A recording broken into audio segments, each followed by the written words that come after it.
Hello everyone, ఇలాంటి videos మీకు ముందుగా కావాలి అనుకుంటే మా ఛానల్ని సబ్స్క్రైబ్ చేసుకొని పక్కనే ఉన్న బెల్ ఐకాన్ని క్లిక్ చేయండి. అప్కమింగ్ రివ్యూలోకి వెళ్ళిపోదాం. ఎపిసోడ్ స్టార్ట్ అవ్వగానే మార్నింగ్ అవుతుంది. వసుధార మహేంద్ర కనిపించకపోవడంతో ఇల్లంతా వెతుకుతూ ఉంటుంది. కానీ ఎక్కడా మహేంద్ర కనిపించరు. అదే టైంకి శైలేంద్ర వసుధారకి కాల్ చేసి, వసుధార నీకు ఒక విషయం చెప్పాలి, నువ్వు ఈ ప్లేస్కి రా అని చెప్పి లొకేషన్ని సెండ్ చేస్తారు. వసుధార ఏమైందా అని చెప్పి ఆ లొకేషన్కి వెళ్ళి చూసేసరికి అక్కడ రిషి కర్మకాండలు జరిపిస్తూ ఉంటారు. వసుధార ఒక్కసారిగా షాక్ అయ్యి వెళ్ళి ఇంకా ఫోటోని తీసేద్దాం అనుకుంటుంది. కానీ మహేంద్ర వసుధారపై గట్టిగా అరుస్తారు. వసుధార, నువ్వు నమ్మినా నమ్మకపోయినా రిషి చనిపోయాడు. నేనే వెళ్ళి కన్ఫర్మ్ చేసుకుని వచ్చాను. నువ్వు భ్రమలో బతకద్దమ్మా, బయటికి రా, రిషి చనిపోయాడని ఒప్పుకో అని చెప్పి మహేంద్ర వసుధారతో గట్టిగా మాట్లాడతారు. పాపం వసుధార ఎలాంటి సమాధానం చెప్పుకోలేకపోతూ ఉంటుంది. అదంతా చూసిన దేవయాని శైలేంద్ర మాత్రం చాలా హ్యాపీగా ఫీల్ అవుతారు. కానీ అదే టైంకి అక్కడికి మను వచ్చి, నేను చెప్తాను, రిషి బ్రతికే ఉన్నారని నేను నమ్ముతున్నాను అని చెప్పి గట్టిగా చెప్తారు. నమ్ముతున్నావా? నమ్మితే సరిపోదు, సాక్ష్యాలు చూపించాలి. రిషి ఎక్కడున్నాడో చూపించు చూపించు అని అడుగుతాడు శైలేంద్ర కావాలని. ఇంకా మను కొన్ని రిపోర్ట్స్ని శైలేంద్ర, వసుధార, మహేంద్ర వీళ్ళందరికీ చూపిస్తారు. డిఎన్ఏ రిపోర్ట్ అనేది ఆ రోజు వచ్చిన డిఎన్ఏ రిపోర్ట్ ఫేక్ అని, అసలు రిషి సార్ డిఎన్ఏ ఆ మహేంద్ర సార్ డిఎన్ఏ ఆ డెడ్ బాడీ డిఎన్ఏ మ్యాచ్ అవ్వలేదని, ఎవరో కావాలని ఫేక్ డాక్యుమెంట్స్ని క్రియేట్ చేశారని అందరితో చెప్తారు మను. అప్పుడు వసుధారకి మనుపై నమ్మకం ఏర్పడుతుంది. ఇంకా మను నిరూపిస్తా, 10 రోజుల్లో రిషి సార్ ఎక్కడున్నా రిషి సార్ జాడ తెలుసుకొని తీసుకువచ్చి మీ అందరికీ రిషి సార్ బ్రతికే ఉన్నారని నేను నిరూపిస్తాను అని చెప్పి ఇంకా వెళ్ళిపోబోతూ ఉంటారు మను. వసుధార మనుని ఆపి, మనుగారు, ఇన్నాళ్ళు నేను మిమ్మల్ని నమ్మలేదు, మీరు మంచివారో కాదోనని ఎన్నో అనుమానాలు పడ్డాను.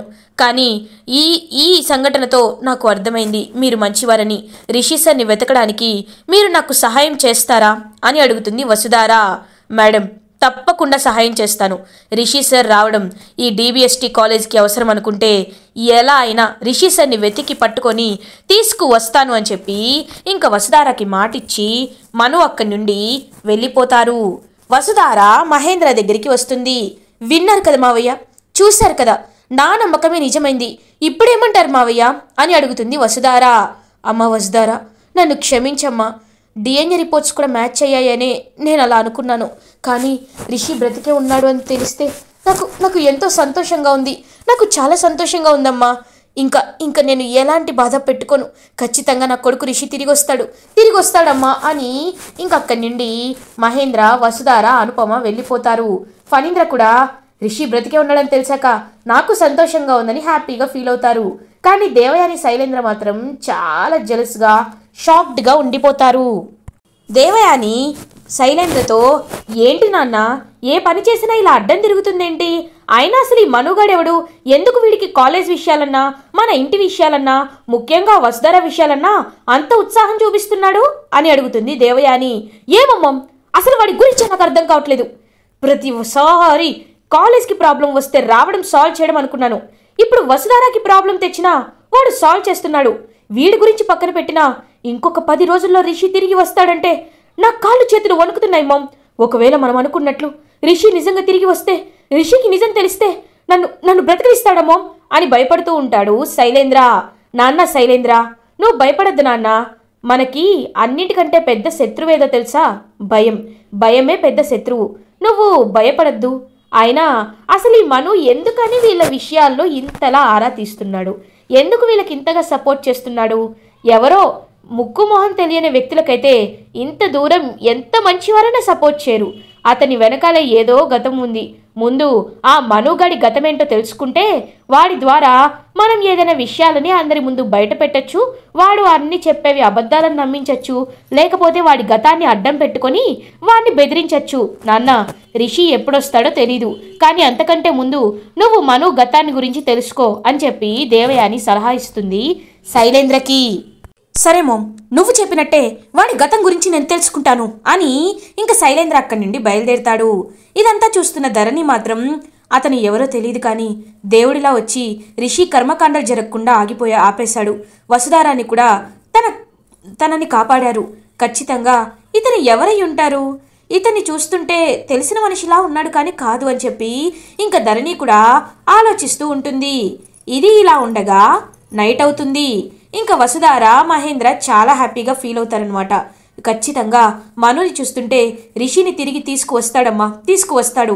మనుని ఇన్నాళ్ళు నువ్వు అపార్థం చేసుకున్నావు, ఇప్పుడైనా అతన్ని అర్థం చేసుకున్నావా అని అడుగుతారు మహేంద్ర. అవును మావయ్య, నేను అతన్ని అర్థం చేసుకున్నాను అని వసుధార చెప్తుంది. ఇంకా అనుపమ వాళ్ళిద్దరికీ తెలియకుండా సీక్రెట్గా వెళ్ళి ఇంకా మనుకి కాల్ చేస్తుందనమాట. మను అప్పుడే ఇంకా వర్క్ చేసుకుంటూ ఉంటాడు. మను అనుపమ కాల్ చూసి ఒక్కసారిగా ఎమోషనల్గా ఫీల్ అవుతారు. ఇంకా కాల్ లిఫ్ట్ చేస్తారు. మను హలో అని అంటాడు.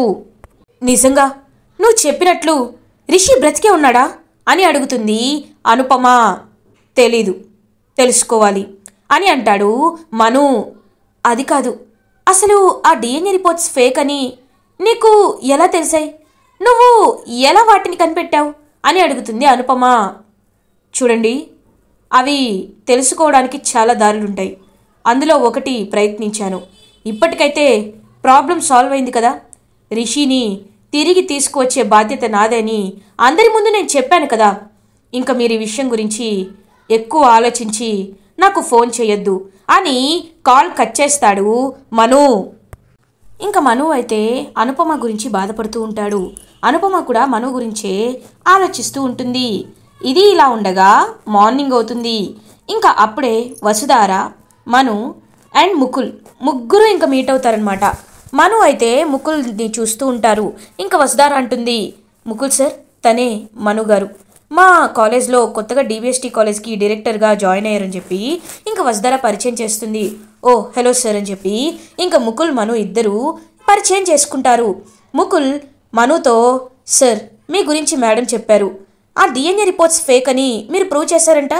ఎలానో నాకు ఇప్పటికీ అర్థం కావట్లేదు, బట్ చాలా సెన్సిటివ్ విషయాల్లో కూడా ఫ్రాడ్ జరుగుతుందని మీ వల్ల నేను తెలుసుకున్నాను. థ్యాంక్ యూ సార్ అని అంటారు ముకుల్.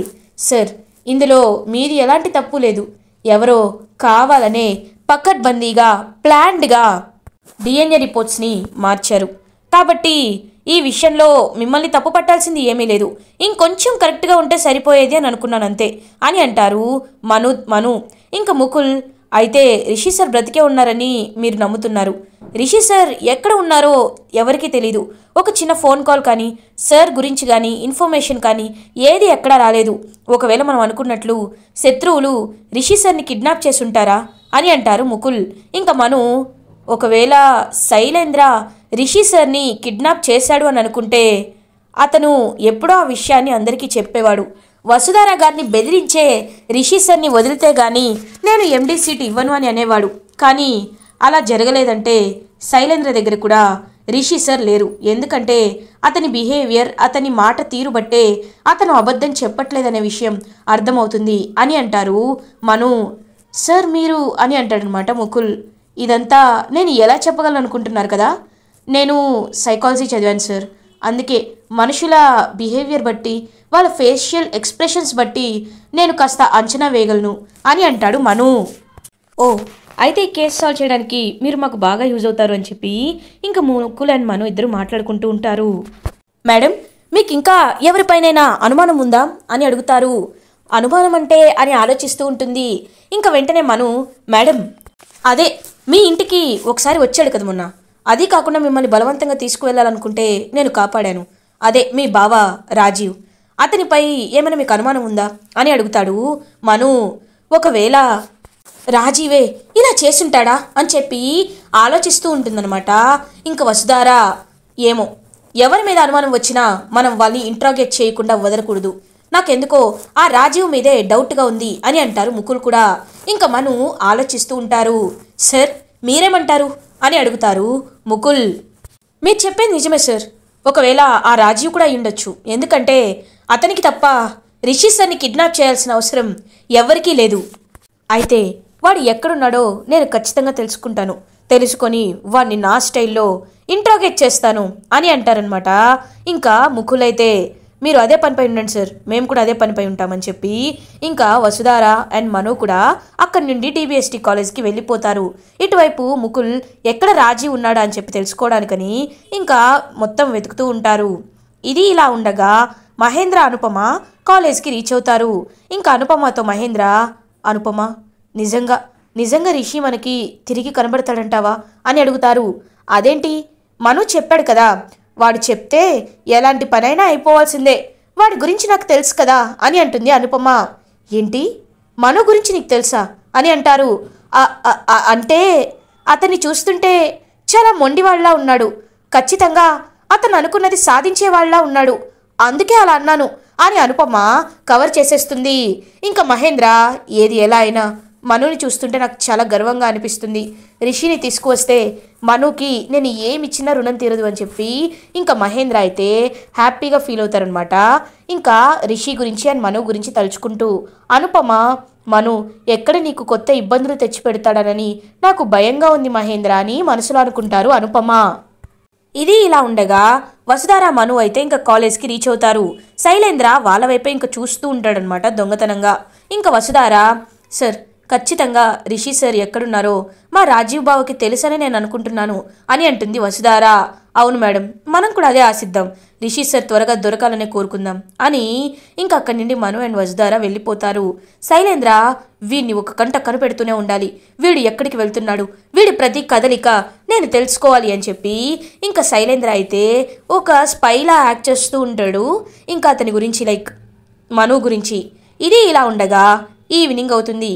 మను కార్లో ఇంటికి బయలుదేరుతాడు. ఇంకా అలా శైలేంద్ర కూడా ఫాలో అవుతాడనమాట ఇంటి వరకు. ఫాలో అయ్యి ఇంకా ఇంటికి వెళ్తాడు మను వాళ్ళ ఇంటికి. ఇంకా మను వాళ్ళ అమ్మమ్మ అయితే భోజనం పెడుతూ ఉంటుంది. ఇంకా మను భోజనం చేస్తూ ఉంటాడు. ఓల్డీ, ట్యాబ్లెట్లు వేసుకున్నావా అని అడుగుతారు. వేసుకున్నాను లేరా, నువ్వు ముందు తిను అని చెప్పి ఇంకా హ్యాపీగా భోజనం చేస్తాడనమాట మను. అదంతా శైలేంద్ర గమనిస్తూ ఉంటాడు. ఓల్డీ, నాకు బయట కొంచెం అరగంట పని ఉంది, నువ్వు నా గురించి ఎదురు చూడొద్దు, నిద్రపో సరేనా అని అంటారు. ఏమిటంత పని, ఇప్పుడు చాలా టైం అయింది కదా అని అంటారు అనుపమ వాళ్ళ పెద్దమ్మ. చెప్తున్నాను కదా పనుందని, నువ్వు నిద్రపో అని చెప్పి ఇంకా బయటికి వెళ్తాడనమాట మను. ఇంత రాత్రి వీడెక్కడికి వెళ్తున్నాడు అని శైలేంద్ర కూడా మను కార్ని ఫాలో అవుతాడు. ఇంకా మను అలా దూరంగా ఒక ప్లేస్కి వెళ్తాడు. ఇంకా శైలేంద్ర సీక్రెట్గా ఫాలో అవుతూ మను వెనకాలే వెళ్తూ ఉంటాడు. ఇంకా మను అయితే ఒక సీక్రెట్ ప్లేస్కి తీసుకొస్తాడనమాట ఇంకా శైలేంద్రని కావాలని. సో ఇంకా శైలేంద్రని వెనకాల నుండి కొడతారనమాట ఒక వ్యక్తి. వెంటనే శైలేంద్ర స్పృహ కోల్పోతాడు. కళ్ళు తెరిచి చూసేసరికి శైలేంద్ర చేతులు కాళ్ళు మొత్తం కట్టేసి ఉంటాయి. మను ఇంకా శైలేంద్ర వైపు చూస్తూ ఉంటాడు. రేయ్, ఏంట్రా ఇది, నన్నెందుకు కట్టేశావు, తీ తీ అని అంటాడు శైలేంద్ర. ఏయ్, సైలెంట్గా ఉండు, ఏంటి ఏంటి నన్ను ఫాలో అవుతున్నావు అని అడుగుతాడు మను. అబ్బా, నిన్ను ఫాలో అయినందుకు ఇలా నాపై పగ తీర్చుకుంటావా అని అడుగుతాడు శైలేంద్ర. చూడు, నువ్వు చాలా వెధవని నాకు బాగా తెలుసు, నన్నెందుకు ఫాలో అవుతున్నావు చెప్పు అని అడుగుతాడు మను. రేయ్, నా గురించి నీకు తెలీదు, నేను ఎలాంటి వాడినో తెలుసా నీకు, అలాంటిది నన్నే కిడ్నాప్ చేస్తావా అని అంటాడు శైలేంద్ర. ఏయ్, నా దారికి అడ్డొస్తే ఎలాంటి వాళ్ళనైనా కిడ్నాప్ చేస్తాను, నాకు ఏదైనా కావాలనుకుంటే ఎంత దూరమైనా వెళ్తాను, అదే నా మేనిజం అని అంటాడు మను. ఏంట్రా నువ్వు ఇంత విచిత్రంగా ఉన్నావు, అసలు ఎవరు నువ్వు, అసలు మాకు సంబంధం ఏంటి, ఆ వసుధారాకి అడగకుండానే ఎందుకంత సహాయం చేస్తున్నావు, ఇటువైపు వసుధారాపై ఎవరిని ఈగ కూడా వాళ్ళనివ్వటం లేదు, డిబిఎస్టి కాలేజ్లో డైరెక్టర్గా జాయిన్ అయ్యావు, అసలు ఎవర్రా నువ్వు, ఎవరు నువ్వు అని అడుగుతాడు శైలేంద్ర.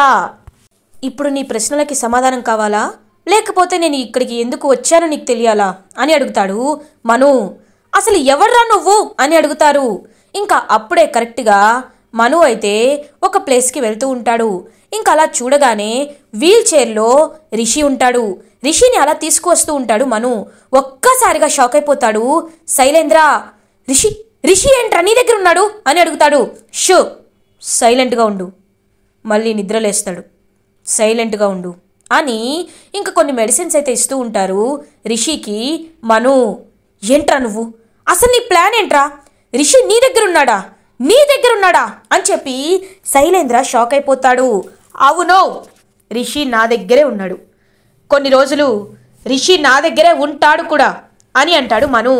ఓ, ఇప్పుడు అర్థమైంది, నీ ప్లాన్ ఏంటో ఇప్పుడు అర్థమైందిరా, రిషిని నువ్వే కిడ్నాప్ చేసి ఆ నిందని మా పైకి నెట్టేసి ఆ ముకుల్ గాడి చేత మమ్మల్ని జైల్లో పెట్టించి నువ్వు మాత్రం రిషిని కాపాడినట్టు అందరి ముందు హీరో అయిపోవాలనుకుంటున్నావు అంతే కదా అని అంటాడు మా శైలేంద్ర. ఐడియా బాగుంది, ఇదే ఫాలో అవుతానులే అని అంటాడు మను. అసలు నువ్వు ఇంత విచిత్రంగా ఉన్నావేంటి అని అంటాడు శైలేంద్ర. చూడు, నాకు కొన్ని కావాలంటే కొన్ని పనులు చేయాలి. కాబట్టి నేను ఇది ఒక పర్పస్ పైనే చేస్తున్నాను. రిషి సార్ని చంపాలనో రిషి సార్ని మీలాగా ఓడించాలనో నేను ఎప్పుడు చూడను. కానీ నాకు కావాల్సింది దక్కాలంటే రిషి సార్ కొద్ది రోజులు నా దగ్గరే ఉండాలి. ఇప్పటి వరకు నేను చెప్పగలిగేది అది మాత్రమే అని అంటాడు మను. ఇంకా శైలేంద్ర అయితే ఒక్కసారిగా స్టన్ అయిపోతాడు. మరి నన్నెందుకు కిడ్నాప్ చేశావు అని అడుగుతాడు శైలేంద్ర. ఏం లేదు, నిన్నెందుకు కిడ్నాప్ చేశారంటే రిషి నువ్వే కిడ్నాప్ చేశావని, రిషి నీ దగ్గరే ఉన్నాడని నిరూపించడానికే ఇలా చేశాను. సో కొద్ది రోజులు ఓపిక పట్టు, మా రాజు నీకు కావలసినవన్నీ చూసుకుంటాడు. కొద్ది రోజులే, తర్వాత హ్యాపీగా జైల్లో ఉండొచ్చు, ఓకేనా అని అక్కడి నుండి వెళ్ళిపోతాడు మను. ఒక్కసారిగా స్టన్ అయిపోతాడు శైలేంద్ర. ఇలా ఎపిసోడ్ ఎండ్ అవుతుంది.